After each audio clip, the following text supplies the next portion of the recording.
Hello friends, welcome to home food zone. இன்றைக்கி இந்த வீடியோவில் நல்ல ஹெல்த்தியான சூப்பரான நல்ல டிஃப்ரெண்ட்டான ஒரு ரெசிபி. இது நீங்கள் டிஃபனாகவும் சாப்பிட்லாம், அதே மாதிரி ஸ்நாக்ஸாகவும் சாப்பிட்லாம். ரொம்ப ரொம்ப நல்லாயிருக்கும். வெயிட் லாஸ் பண்ணணும்னு நினைக்கிறவங்க கூட கண்டிப்பாக அதை ட்ரை பண்ணி பார்க்கலாம். இது எப்படி செய்கிறத பார்க்கலாம். இது செய்கிறதுக்கு ஒரு பேனை சூடு பண்ணிவிட்டு இதில் ஒரு 4 கப் அளவு தண்ணி ஊற்றி சூடு பண்ணிக்கோங்க. இதில் 1.5 கப் அளவுக்கு சோயா சேர்த்துக்கோங்க. சின்னதோ பெருசோ எது வேணாலும் எடுத்துக்கலாம்.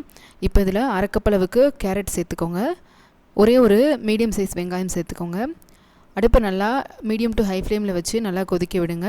இப்போ இதில் 2 பச்சை மிளகாய் சேர்த்துட்டு ஒரு 1/4 கப் அளவுக்கு மட்டும் வேர்க்கடலை, இது வறுக்காத வேர்க்கடலை, இது சேர்த்துக்கணும். சேர்த்து நல்லா கலந்து விட்டுக்கோங்க. ஒரு 2-3 நிமிஷம் நல்லா ஹை ஃப்ளேம்லேயே கொதிக்க விட்டிங்கன்னா அப்படியே இதில் மீல் மேக்கரும் நல்லா வெந்துடும், கேரட்டும் ஓரளவு நல்லா வெந்துடும், வேர்க்கடலையும் ஓரளவு நல்லா வெந்துடும். எல்லாமே நல்லா வேகிற வரைக்கும் குக் பண்ணி எடுத்துக்கணும். பார்த்திங்கன்னா ஓரளவு எல்லாமே நல்லா வெந்து வந்திருக்கு. இந்த ஸ்டேஜில் ஸ்டவ் ஆஃப் பண்ணிவிட்டு தண்ணியில் நல்லா சுத்தமாக வடிச்சிட்டு இதை கம்ப்ளீட்டாக ஆற வச்சு எடுத்துக்கோங்க. ஓரளவு நல்லா சூடு ஆறினதும் அந்த மீல் மேக்கில் இருக்கிற தண்ணியெலாம் பிழிஞ்சிட்டு எடுத்துக்கோங்க. நல்லா எந்த அளவுக்கு பிழிய முடியுமோ அந்த அளவுக்கு பிழிஞ்சிட்டு எடுத்துக்கோங்க. இப்போ ஒரு மிக்ஸி ஜார் எடுத்துக்கோங்க. இதில் நம்ம தண்ணி பிழிஞ்சு எடுத்து வச்சுருக்கிற இந்த மீல் மேக்கரை சேர்த்துட்டு கூடவே நம்ம வேக வச்சு எடுத்த கேரட், வேர்க்கடலை, பச்சை மிளகாய், வெங்காயம் எல்லாத்தையுமே சேர்த்துக்கலாம். இதில் எக்ஸ்ட்ராவாக தண்ணி எதுவுமே சேர்க்க தேவை இருக்காது. தேவைப்பட்டால் கொஞ்சமாக 1 ஸ்பூன் இல்லை 2 ஸ்பூன் அந்த மாதிரி சேர்த்துக்கலாம்.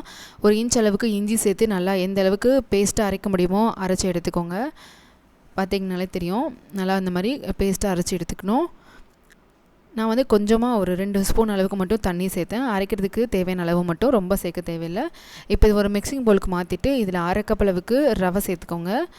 ஒரு கொஞ்சமாக கருவேப்பிலை நல்லா பொடிசாக கட் பண்ணது, கூடவே ஒரு 1/4 கப் அளவு கேரட் பொடிசாக நறுக்கினது, ஒரு மீடியம் சைஸ் வெங்காயம் பொடிசாக கட் பண்ணது, கொஞ்சம் கொத்தமல்லி எல்லாம் பொடிசாக கட் பண்ணது, 1/2 டீஸ்பூன் அளவு சீரகம், 2 டேபிள் ஸ்பூன் அளவுக்கு தயிர் சேர்த்துக்கோங்க.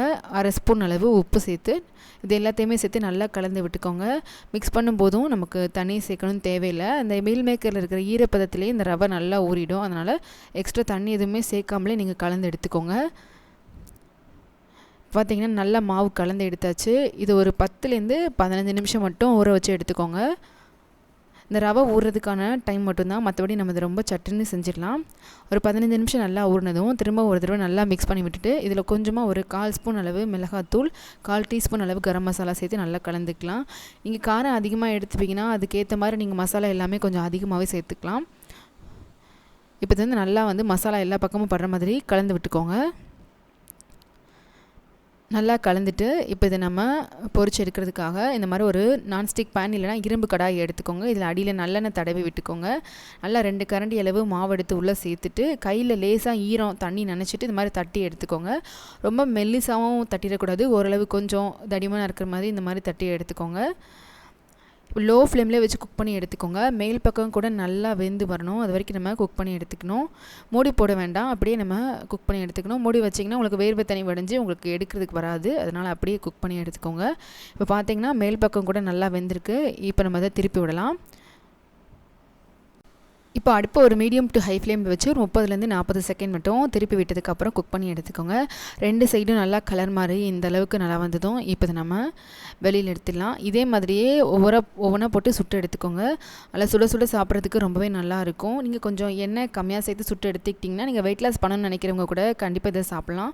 கண்டிப்பாக இதே மாதிரியே நீங்களும் செஞ்சு பாருங்கள். இந்த ரெசிபி உங்களுக்கு பிடிச்சிருந்ததுன்னா லைக் பண்ணுங்கள், ஷேர் பண்ணுங்கள், கமெண்ட் பண்ணுங்கள். கண்டிப்பாக ஹோம் ஃபுட் ஜோனுக்கு சப்ஸ்கிரைப் பண்ண மறக்காதீங்க. நாளைக்கு இதே மாதிரி ஒரு நல்ல ரெசிபியோட உங்களை மீட் பண்ணுறேன். அது வரைக்கும் பாய்.